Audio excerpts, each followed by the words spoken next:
kasih Tuhan, marilah pada siang hari ini kita persiapkan hati kita mau masuk ke dalam doa puasa. Mari kita sama-sama angkat satu pujian, mengikut Yesus.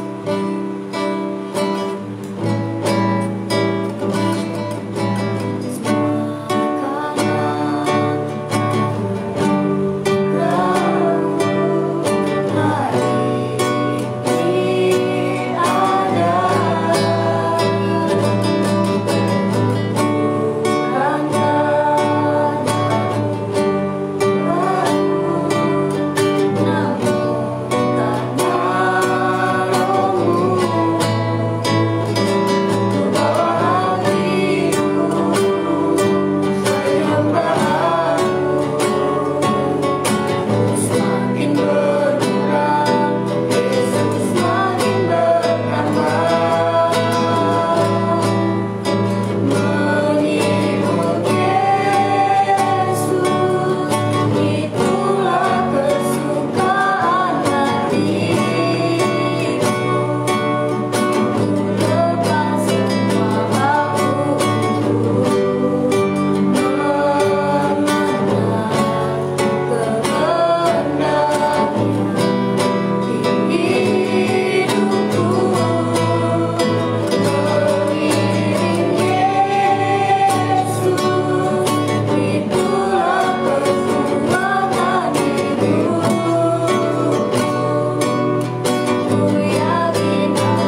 karena firman-Mu yang terus menopang kehidupan kami ya Bapa. Dan tiba saatnya Tuhan, kami mau bersama-sama mendengarkan firman-Mu. Berfirmanlah Engkau pada siang hari ini Tuhan, biarlah firman-Mu terus melawat setiap kehidupan kami ya Bapa. Berikanlah kami hati yang terbaik Tuhan untuk ditaburi oleh kebenaran firman-Mu, supaya firman-Mu tidak hanya kami dengarkan saja Tuhan, tetapi kami dapat menjadi pelaku-pelaku firman-Mu. Engkau juga memberkati hamba-Mu yang akan menyampaikan firman-Mu. Engkau pakai, Engkau urapi lebih lagi ya Tuhan, supaya setiap firman yang diberitakannya dapat menjadi kekuatan bagi kami. Terima kasih ya Tuhan, kami siap mendengarkan firman-Mu. Di dalam nama Tuhan Yesus Kristus kami sudah berdoa dan mengucap syukur. Haleluya, amin.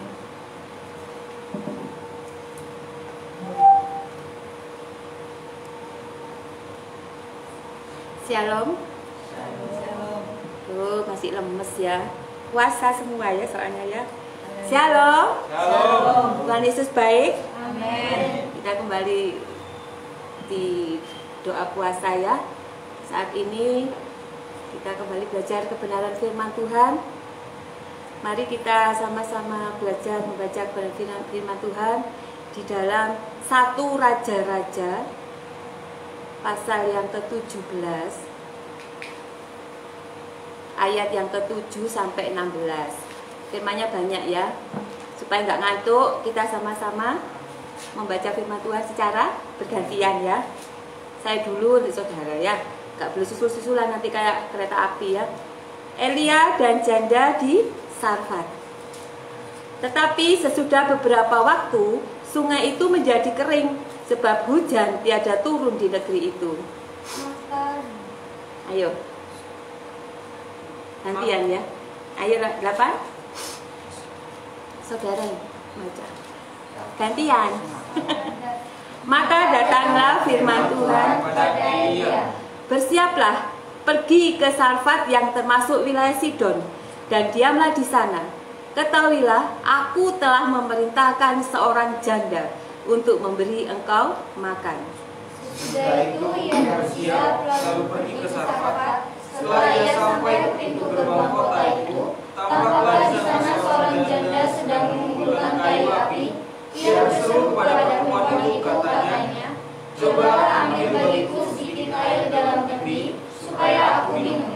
Ketika perempuan itu pergi mengambilnya, ia berseru lagi, "Cobalah ambil juga bagiku sepotong roti." Perempuan itu menjawab, "Demi Tuhan Allahmu yang hidup, sesungguhnya tidak ada roti padaku sedikit pun, kecuali segenggam tepung dalam tempayan dan sedikit minyak dalam buli-buli. Dan sekarang aku sedang mengumpulkan 2-3 potong kayu api, kemudian aku mau pulang dan mengolahnya bagiku dan bagi anakku, dan setelah kami memakannya maka kami akan mati."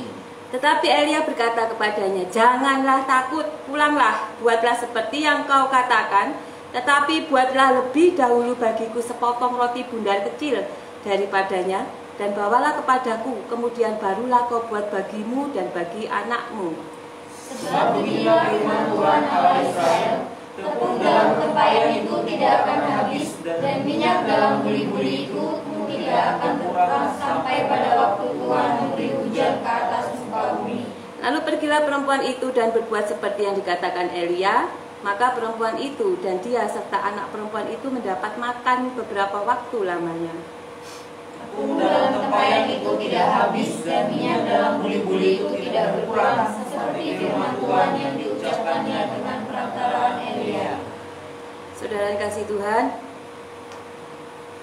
di sini kita ceritanya ini tentang Nabi Elia ya.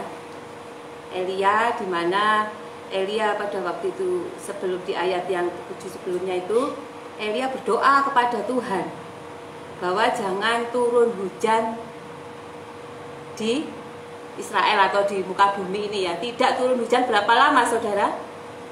Berapa lama waktu itu doanya Elia supaya tidak turun hujan? Berapa lama masa kekeringan? 3,5 tahun. Di dalam masa 3,5 tahun itu adalah masa kekeringan. Hebat ya, doanya didengar oleh Tuhan. 3,5 tahun adalah masa kekeringan. Coba kalau kita berdoa sama Tuhan, ada kebalik ya saudara kasih Tuhan. Kalau jemaat mau beribadah ke gereja, sudah kelihatan mendung, oh Tuhan, dah hujan ben kasih Tuhan gereja, gitu ya? Enggak ya? Tapi di sini semua jemaatnya dikasih Tuhan semua ya, setia semua pada Tuhan, bahwa kalau mendung tetap berangkat ya, walaupun apapun yang terjadi tetap kita harus beribadah, karena dalam ibadah itu ada sesuatu yang luar biasa, di hadirat Tuhan itu ada sesuatu yang luar biasa. Di dalam itu Tuhan berfirman kepada Elia supaya Elia masuk ke tepi sungai Kerit, di mana di situ dia di lockdown ya, istilahnya sekarang itu lockdown ya, saudara kasih Tuhan. Saya tidak bayangkan kalau zaman dulu sama sekarang itu sama ternyata ya. Elia nggak bisa kemana-mana, di tepi sungai Kerit itu aja. Dan kita juga sama ya, saat ini kita itu di lockdown. Elia juga di lockdown di tepi sungai Kerit dalam masa kekeringan. Tetapi yang luar biasanya, Elia itu dipelihara sama Tuhan. Dalam waktu itu di tepi sungai Kerit dia tidak kelaparan. Ada apa? Yang ngirim makanan siapa? Burung gagak ya? Bukan, burung gojek ya saudara ya. Kok tahu alamatnya di tepi sungai Kerit? Heran ya, luar biasa loh Tuhan itu. Kalau sekarang kan gojek ya, sudah tahu alamatnya, wes pas di sini tepatnya. Pada waktu itu sudah ada gojeknya Tuhan ya. Burung gagak itu mengantar makanan. Apa makanannya? Roti dan daging. Kalau zaman sekarang apa? Burger ya, saudara, luar biasa ya. Zaman waktu itu ada burger. Dan minumnya apa? Ya sungai itu. Yang heran luar biasa lagi, di luar semuanya itu kering, masa kekeringan. Tetapi di sungai Kerit itu, yang ada Elia itu kok ada air gitu loh ya. Itu yang luar biasanya. Tuhan memelihara Elia, baik makanan, minumnya terpelihara. Jadi di sini saudara kasih Tuhan, apapun yang terjadi, walaupun saat pandemi ini, jangan takut, tetap Tuhan memelihara kita, asal kita percaya seperti Elia, kita percaya bahwa Tuhan Yesus pasti memelihara kita. Dan selang beberapa waktu, kemudian memang sungai itu bisa menjadi kering. Tetapi sesudah beberapa waktu, di ayatnya ke-7, sungai itu menjadi kering. Ya memang kering ya saudara, lama-lama diminum Elia kan kering ya. Dan memang nggak ada air mengalir waktu itu, memang nggak ada hujan. Sungai-sungai di semuanya itu kering. Tapi karena luar biasanya Tuhan menyediakan khusus di tepi sungai Kerit itu ada airnya. Meskipun sedikit kok nggak budek ya, diminum terus ya. Tetapi ya itulah keajaiban Tuhan. Tetap Elia dipelihara di situ. Tapi lama-lama air itu juga kering. Ya saudara dikasih Tuhan. Kemudian firman Tuhan datang di ayat yang ke-8 dan ke-9. Bersiaplah, pergi ke Sarfat yang termasuk wilayah Sidon. Kalau zaman dulu itu Sarfat itu termasuk suatu ibu kotanya Sidon ya. Kalau sekarang Jakarta, ibu kotanya termasuk ibu kota Indonesia ya. Seperti itu Sarfat.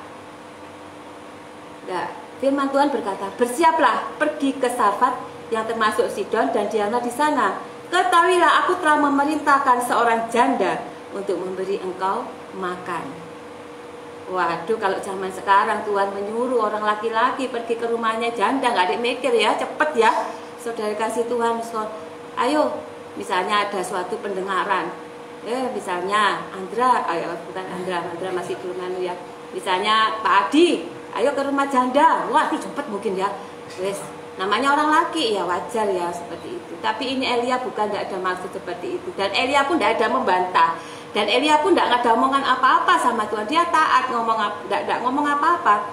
Karena apa? Dia yakin percaya Tuhannya itu memelihara. Elia tidak ngomong, loh Tuhan, lelek janda itu kere apa soge ya Tuhan ya, kaya apa miskin. Lek miskin ya sama aja, aku tetap lapar. Tapi Elia tidak seperti itu. Dia tetap percaya, dia taat kepada Tuhan. Di sana berarti artinya apa? Tuhan itu sangat mengasihi kita sebagai umatnya ya. Saya sangat senang sekali saya saat membaca firman ini. Saya sangat tersentuh ya, Tuhan itu loh sungguh luar biasa. Ini yang saya ambil suatu luar biasanya Tuhan. Ketahuilah, aku telah memerintahkan seorang janda untuk memberi engkau makan. Artinya apa? Di saat Tuhan menyuruh seseorang melakukan sesuatu, di situ Tuhan sudah menyediakan.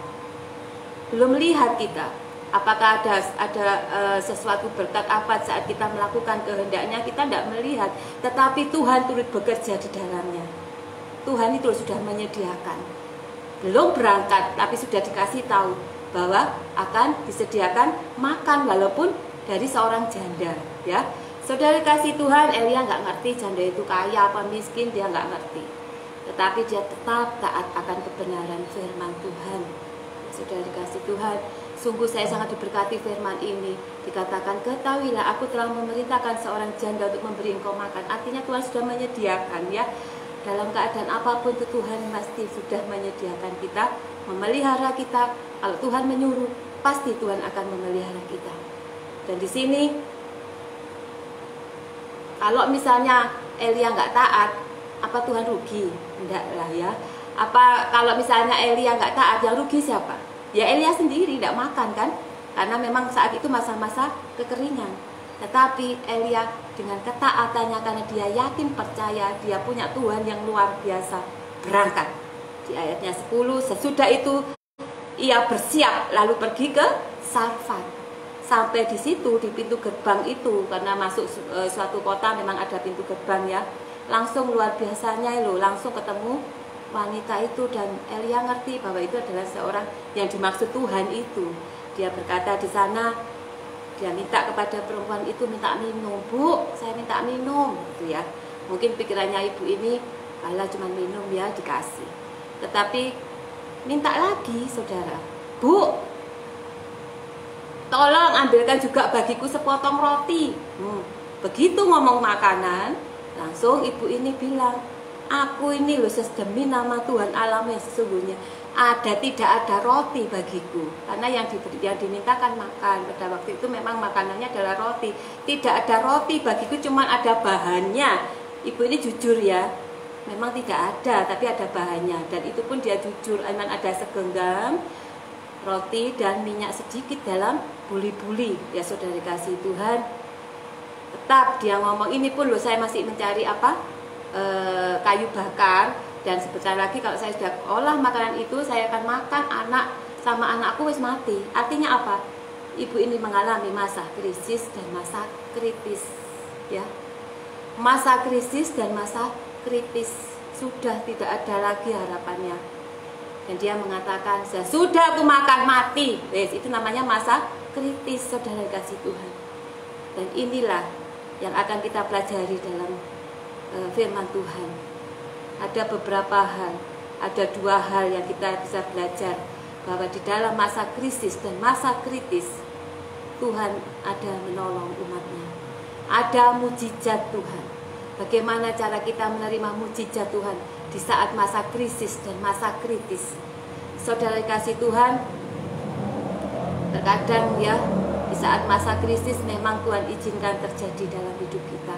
Seperti saat pandemi seperti ini, banyak orang yang mengeluh krisis ekonomi, krisis keuangan. Tetapi anak Tuhan loh dipelihara. Sampai setahun ini, ya, kita jangan bilang ulang tahunnya corona, ya. Kalau corona diucapin ulang tahun, nanti dia tambah semakin merajalela. Nggak usah, biar dia pura-pura nggak ada gitu aja, ya. Jadi biar ini sebentar lagi pertengahan ini sudah Maret ini masuk 1 tahunnya corona. Saya masih ingat waktu saya mau dikasih pelayanan di sebelah, nggak jadi, yaitu tanggal 23 kalau tidak salah, ya, Maret, ya, tahun kemarin. Saya kasih pelayanan dan akhirnya tidak jadi. Ingat sekali saya, semuanya sudah di lockdown, semuanya tidak boleh bertemu dengan yang lain, kita harus di rumah masing-masing. Sangat sedih hati ini, ya saudara yang kasih Tuhan. Tetapi itulah awalnya kita memang diizinkan Tuhan mengalami suatu keadaan seperti ini. Akhirnya, ya saya tidak bayangkan, ya, kalau dalam zaman dahulu itu 3,5 tahun itu masa krisisnya, ya. Nah kalau sekarang kita 3,5 tahun mengalami masa kekeringan, misalnya ada hujan misalnya, saya tidak bayangkan, ya, di sini pastinya semuanya bau, ya. Wes guyu tidak berani, paling gini tok, ya. Karena apa? Kelihatan kekuning-kuningan gitu, ya, bukan keemasan giginya tapi kekuning-kuningan karena tidak pernah gosok gigi. Karena semua masa kekeringan, tidak ada air, ya pastinya tidak mandi, tidak apa. Aduh, kiranya dijauhkan daripada itu, ya. Tetapi memang kalau saya mendengar memang banyak yang memprediksi mungkin sudah ini masa sekolah, tidak sekolah selama 3 tahun lebih pastinya. Tapi Saya tetap yakin dan percaya, berdoa pada Tuhan, kita mohon belas kasih Tuhan supaya wabah ini segera berakhir ya. Kita segera berakhir dalam masa-masa pandemi seperti ini, dan kita semua bisa bebas bekerja, bebas beribadah, bebas sekolah anak-anak, dan itu kembali normal lagi. Itu yang diinginkan kita ya. Saudara kasih Tuhan, kita belajar dua hal mengenai mujizat saat terjadinya krisis dan kritis. Kita belajar dari si janda Sarfat ini ya saudara kasih Tuhan. Dua saja, jangan banyak-banyak ya. Dua saja kadang lupa ya saudara kasih Tuhan. Kalau dulu saya di gereja sama Tante San ya, waduh ada pendeta yang begitu sangat kaya, tapi kaya apa ayat saudara kasih Tuhan. Wes ayatnya wakeh cepet lagi. Saya itu kebiasaan kalau ada pendeta itu mesti saya tulis, saya tulis kalau ada firman Tuhan itu, dan cepet gak nututi. Saya lihat di sini jemaatnya juga kupu-kupu nulis sebelah sini ngantuk tidur. Loh, ini firman Tuhan kok tidur padahal ini kondisinya lagi sepanen ya lihat kalau saya gitu ya. Saya tanya, apa tadi sih ngomong itu apa poinnya? Wes bom harus cepet-cepetan gitu. Terus saya jahat ya wong iki saya bilang gitu. Makanya saya bisa belajar dari sini. Ojo banyak-banyak ayat ya. Kadang saya aja dulu pulang dari gereja itu sama Tante San gitu ya. Terus tadi apa tema? Embuh tuh. Aku ya embuh jadi. Aku kok gak mudeng karena banyak sekali ayatnya ya. Kadang-kadang kita belum keluar dari situ sudah kita lupa apa tadi firman Tuhan. Itu ya. Tapi di sini enggak ya, dulu mungkin ya ada seperti itu. Wis sampai parkiran wis lupa, wis opo tadi firman Tuhan gak ngerti, wis lali, hilang. Apalagi wis keadaan kondisi kayak gini wis begitu di sini bilang yes lali wis sampai di luar opo tadi firman yo diling-iling yo gak kira iling ya. Di sini apa yang bisa kita pelajari dari janda Sarfat? Dia menerima mujizat Tuhan melalui hambanya Elia. Yang pertama yaitu dia memperhatikan dan mempercayai firman Tuhan. Percaya akan firman Tuhan dan memperhatikan. Di ayatnya yang ke-13 dan 14. Di situ dikatakan memang tetapi Elia berkata kepadanya, janganlah takut, pulanglah, buatlah seperti yang kau katakan, seperti yang tadi ya, bahwa memang dia memang mau membuat roti tapi untuk anaknya saja, habis gitu ya. Terus dan janda ini tidak ngomong apa-apa. Dia memperhatikan firman Tuhan. Di ayat yang 14 itu dikatakan, sebab beginilah firman Tuhan. Artinya apa? Elia memberitakan firman Tuhan memberitakan bahwa tepung dalam tempayan itu tidak akan habis. Janda ini tidak bantah. Dia percaya akan perkataan hamba Tuhan ini. Tidak bantah. Kalaupun dia bantah, dia pasti ada omongan lo, kok enak. Iki pasti ngakali hamba Tuhan iki. Pasti habis bikin roti dimakan, kamu yang hidup, aku yang mati sama anakku. Kalau dia bantah seperti itu. Dan dikatakan juga, buatlah tepung buatku habis gitu untuk anak-anakmu. Itu kan tidak mungkin, karena cuma satu genggam kan tidak mungkin sampai membuat banyak ya roti. Tetapi dia memperhatikan firman Tuhan. Dia percaya apa yang dikatakan oleh hambanya.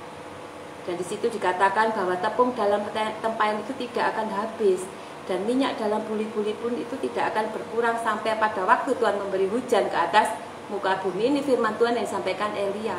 Dia mau memperhatikan. Tadinya ngomongnya seperti itu ya, aku tidak cukup, maksudnya sudah seperti ini, tidak bisa aku bikin roti untuk kamu, ini aja sama anakku sudah mati habis gitu kan. Tapi dia sekarang memperhatikan apa yang dikatakan oleh Elia.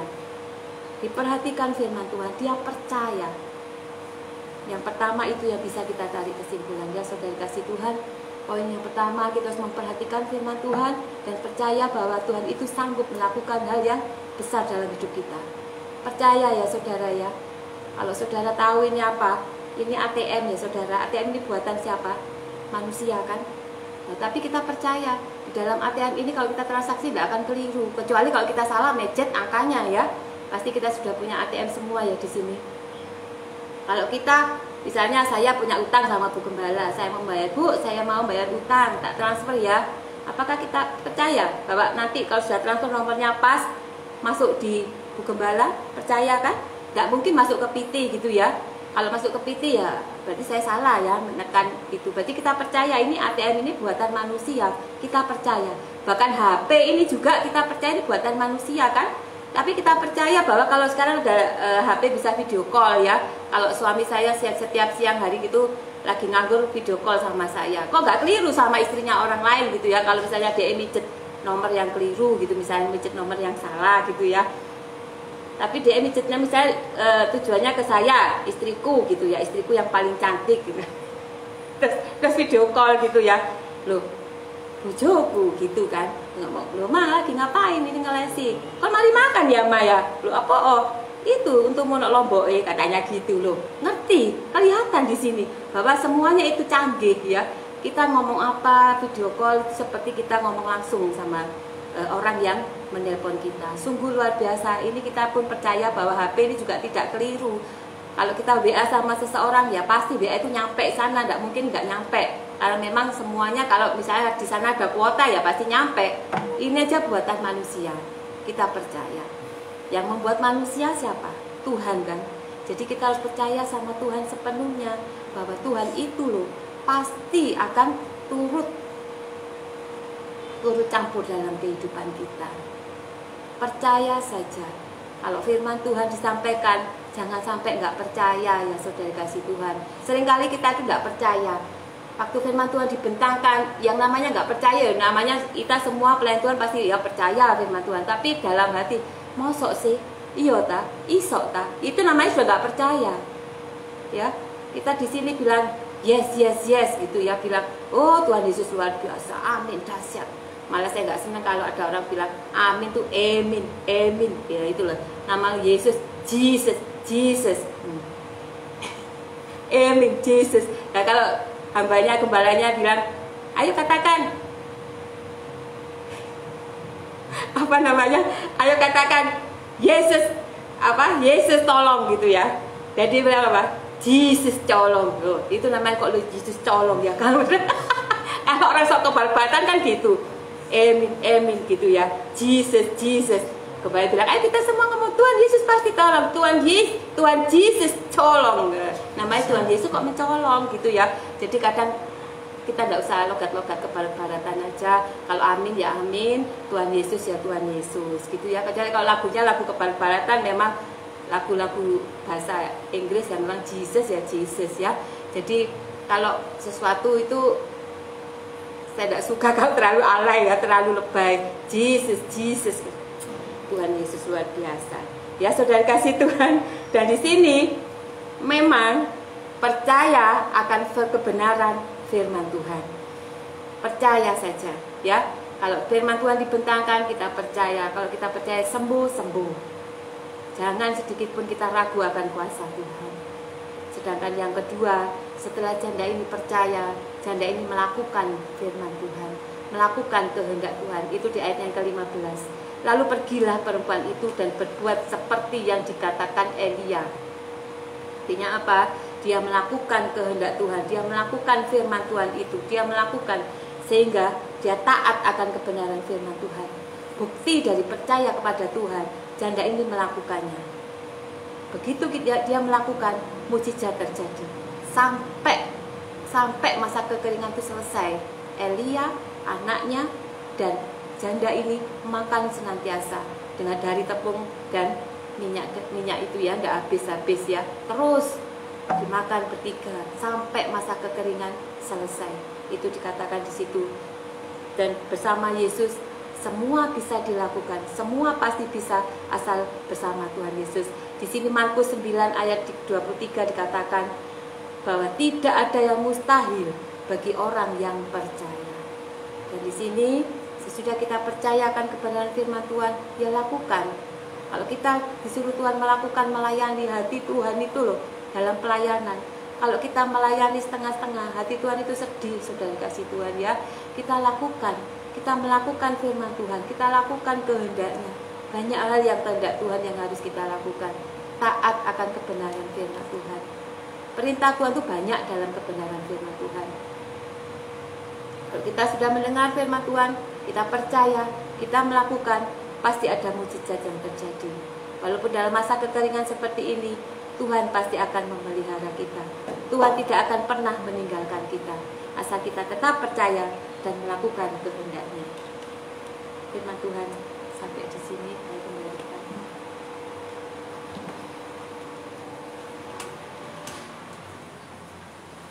Puji Tuhan, kita bersyukur kita sudah menikmati kebenaran firman Tuhan sore hari ini. Haleluya, terima kasih Tuhan. Biarlah firman-Mu tetap tinggal dalam setiap hati kami yang sudah mendengarkannya. Dan firman itu mau kami hidupi, kami praktekkan dalam kehidupan kami. Terima kasih Tuhan, terima kasih Bapa.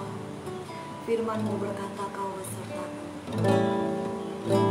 Firman-Mu berkata Kau besertaku, maka kuat roh dan jiwaku. Maka kuat roh dan jiwaku.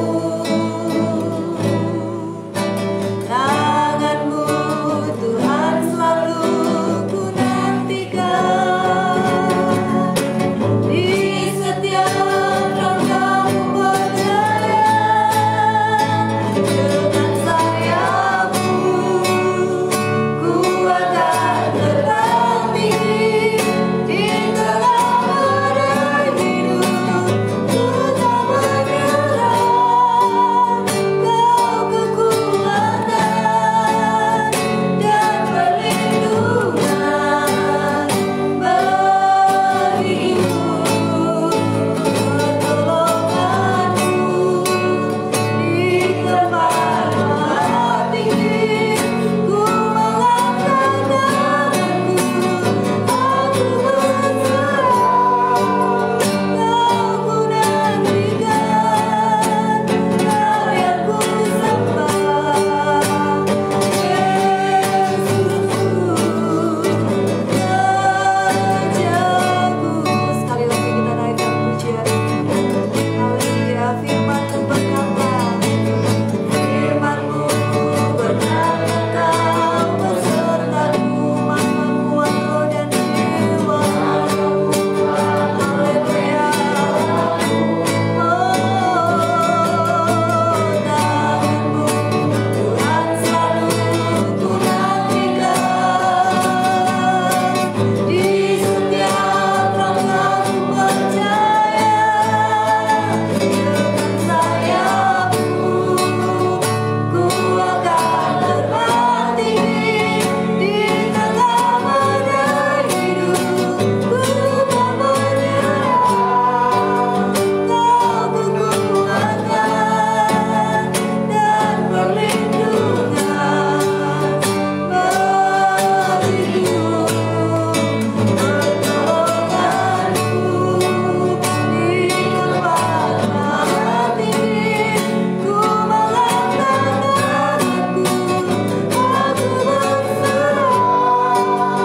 Kau ku nantikan, Kau yang ku sembah, Kau ku nantikan. Kau yang ku sembah, Kau ku nantikan. Kau yang ku sembah, Yesusku, Rajaku. Haleluya. Kami bersyukur ya Tuhan buat semua kebaikan-Mu dalam hidup kami sampai sore hari ini. Kami boleh bergumul dalam doa dan puasa ya Bapa. Dan kami rindu lewat doa dan puasa kami hari ini, kami makin mengerti lagi kehendak-Mu, makin mengerti lagi rencana-Mu dalam hidup kami, dan kami makin mengasihi Engkau ya Tuhan. Terima kasih Bapa di sorga, terima kasih. Biar segala pujian penyembahan yang kami naikkan di hadirat-Mu menjadi persembahan yang menyenangkan hati-Mu Bapa.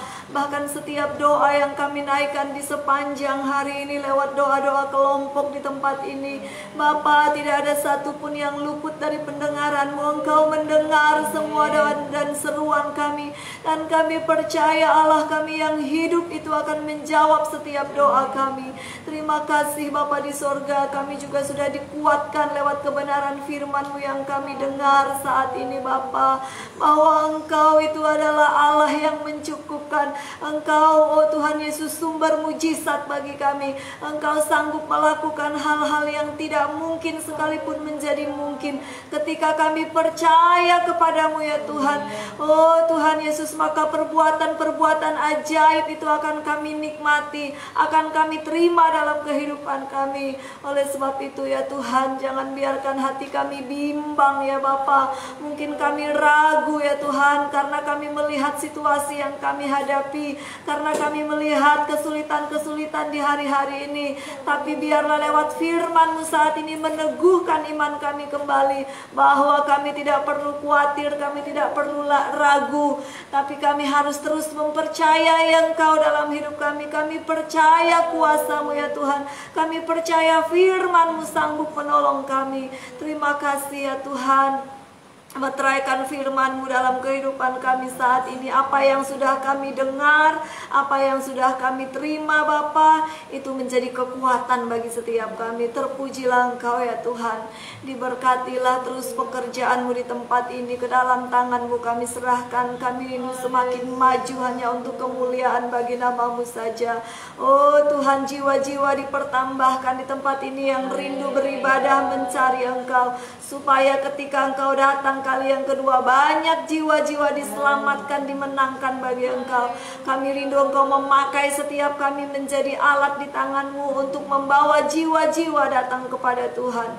Terima kasih ya Tuhan. Terus kami serahkan pekerjaan-Mu di tempat ini. Engkau tolong supaya lewat gereja ini nama Tuhan saja dipermuliakan. Oh Tuhan, kebenaran firman-Mu diberitakan di tempat ini. Kebenaran firman-Mu boleh didengar oleh masyarakat yang ada Bapa, sehingga ya Tuhan banyak jiwa-jiwa diselamatkan bagi Engkau. Terima kasih Bapa. Setiap pergumulan kami hanya kami serahkan ke dalam tangan-Mu. Kami percaya keajaiban-Mu akan terjadi bagi pekerjaan-Mu di tempat ini. Dan kami berdoa buat semua jemaat Tuhan, diberkatilah kehidupan mereka semua. Anak-anak sekolah minggu diberkati, remaja, pemuda diberkati oleh Tuhan. Dan semua orang tua bahkan yang sudah lanjut usia pun, Tuhan Engkau pelihara mereka semua dengan kasih sayang-Mu. Berkati pekerjaan umat-Mu, berkati mata usaha mereka, pencarian mereka ya Tuhan. Berkati kesehatan umat-Mu. Terima kasih Bapa, terima kasih Tuhan. Kami berdoa Bapa buat ibadah sebentar malam remaja pemuda di tempat ini. Engkau pimpin anak-anak remaja muda, Engkau hantar mereka dengan sukacita, mereka boleh mencari Engkau, beribadah di tempat ini. Ibadah raya kami yang pertama besok juga kami serahkan ke dalam tangan Tuhan. Ibadah sekolah minggu, ibadah raya kami yang kedua, Tuhan yang beracara, kami mohon urapan bekerja atas semua pelayan-Mu Bapa, supaya semua melayani Engkau dengan urapan yang daripadamu.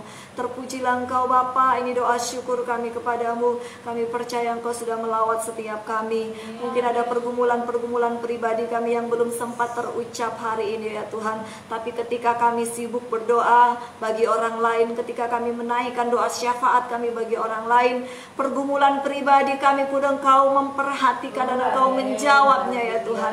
Tidak ada yang luput dari perhatian Tuhan sore hari ini. Hal-hal tersulit dalam kehidupan kami, perkara-perkara terberat dalam kehidupan kami yang sedang kami hadapi, semua ya Tuhan Yesus, Engkau sanggup mengatasinya dan kami akan terus berkemenangan di dalam Engkau.